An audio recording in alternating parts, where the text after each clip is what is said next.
दोस्तों, आज की कहानी की ओर बढ़ने से पहले अगर आपने हमारा चैनल सब्सक्राइब नहीं किया है तो कर ले और साथ ही वीडियो को लाइक जरूर कर दें। कहते हैं कि शमशान में सिर्फ मुर्दे नहीं जलते, वहां कुछ ऐसा भी जलता है जो इंसान की आत्मा तक को भस्म कर देता है। और इस कहानी में मैं राजन आपको बताने जा रहा हूं एक ऐसा रहस्य जो मैंने खुद अपनी आंखों से देखा और महसूस किया।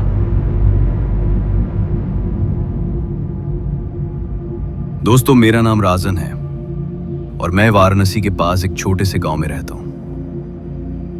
मेरी नौकरी नगर निगम के अंतर्गत थी और कुछ समय से मेरी ड्यूटी शमशान घाट की सफाई पे लगाई गई थी।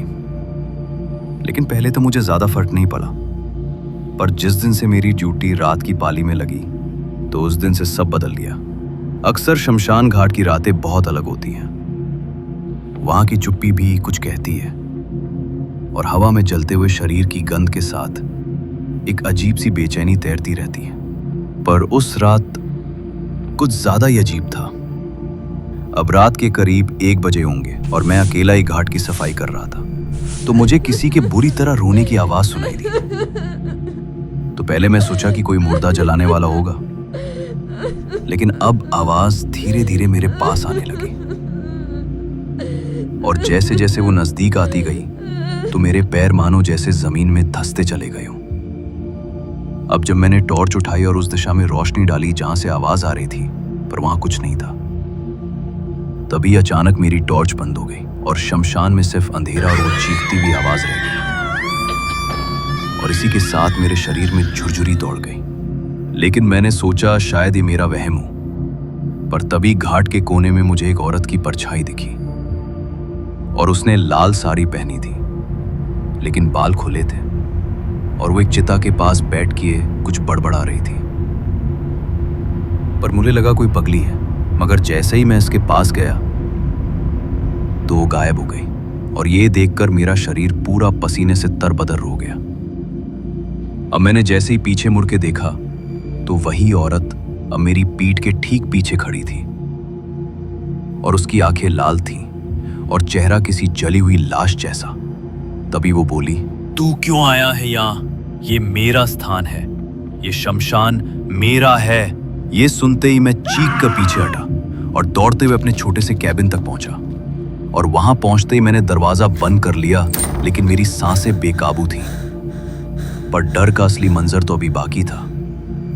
अब रात के 2 बजे मेरे केबिन का दरवाजा अपने आप खुल गया, पर हवा बंद थी फिर भी और कोई बाहर भी नहीं था। पर मैंने देखा कि वो औरत फिर मेरे सामने थी, लेकिन इस बार उसके हाथ में एक राख से सना हुआ कपाल था और वो मुझसे कह रही थी, तू अब बच नहीं सकता। अब ये दृश्य देखकर मानो मेरा पूरा शरीर ठंडा पड़ गया हो। तभी मैंने मंत्र पढ़ना शुरू किया जो मेरी माँ मुझे सिखा गई थी, और मंत्र सुनते ही वो औरत तेज चीख मारकर गायब हो गई। लेकिन मेरे चारों ओर राख का तूफान छा गया और पूरा शमशान मानो जिंदा हो उठा हो। अब अगले दिन ये सब होने के बाद मैंने तुरंत ड्यूटी छोड़ने की अर्जी दी, पर अफसरों ने कहा ये तो बस वहम है, ऐसा सबको होता है शुरू में। लेकिन मैं जानता था ये वहम नहीं था, ये शाप था। अब मैंने एक बाबा से संपर्क किया जो तंत्र विद्या में माहिर थे, और उन्होंने घाट का नक्शा देखा और कहा, तू जिस जगह काम कर रहा है वहां एक रक्तवाली का वास है और उसे कई साल पहले जिंदा जला दिया गया था। साथ ही बाबा ने बताया कि वो औरत अब आत्मा बनकर उस शमशान की रक्षा करती है और जो कोई भी रात को वहां आता है उसे वो अपनी चपेट में ले लेती है, और अगर किसी ने उसके स्थान को अपवित्र किया तो वो उसे भस्म कर देती है। ये सुनकर मेरी हालत लगातार और बिगड़ती जा रही थी और अब मुझे नींद में वही औरत दिखती, साथ ही दिन में भी उसकी परछाई मेरे पीछे चलती।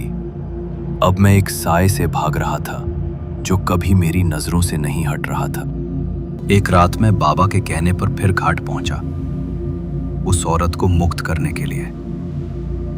और मेरे हाथ में गाय का घी, चंदन और कुछ विशेष जड़ी बूटियां थीं। बाबा ने कहा था कि तू डरना नहीं, वो तुझे डराएगी, मगर बस आज की रात झेल ले। अब जैसे ही मैंने सामग्री उस चिता पर चढ़ाई, तभी पूरी जमीन कांपने लगी और शमशान की चिताएं बिना आग के जलने लगी। तभी वो औरत फिर प्रकट हुई, पर इस बार उसके चेहरे पर गुस्से से ज्यादा दुख था और वो चिल्लाई, क्यों जलाया मुझे जिंदा? मैं निर्दोष थी, उन्होंने मुझे दायन कहकर मिटा दिया, अब मैं सब तो मिटा दूंगी। और इसी के साथ उसकी चीख ने मेरे कान फाड़ दिए। लेकिन मैंने हिम्मत नहीं छोड़ी।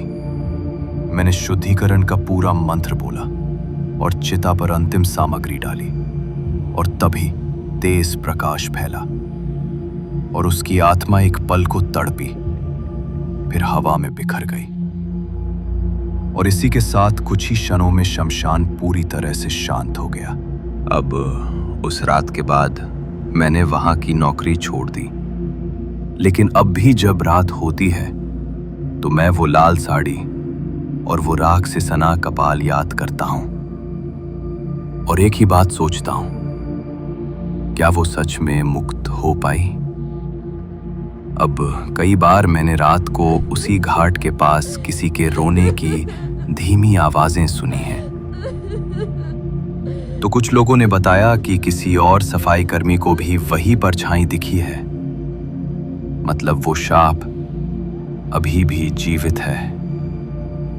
दोस्तों, अगर आप कभी किसी शमशान के पास से गुजरें और आपको कोई औरत लाल साड़ी में दिखे, तो उसे इंसान समझने की भूल मत कीजिएगा, क्योंकि हो सकता है वो अब भी अपने शाप की आग में जल रही हो।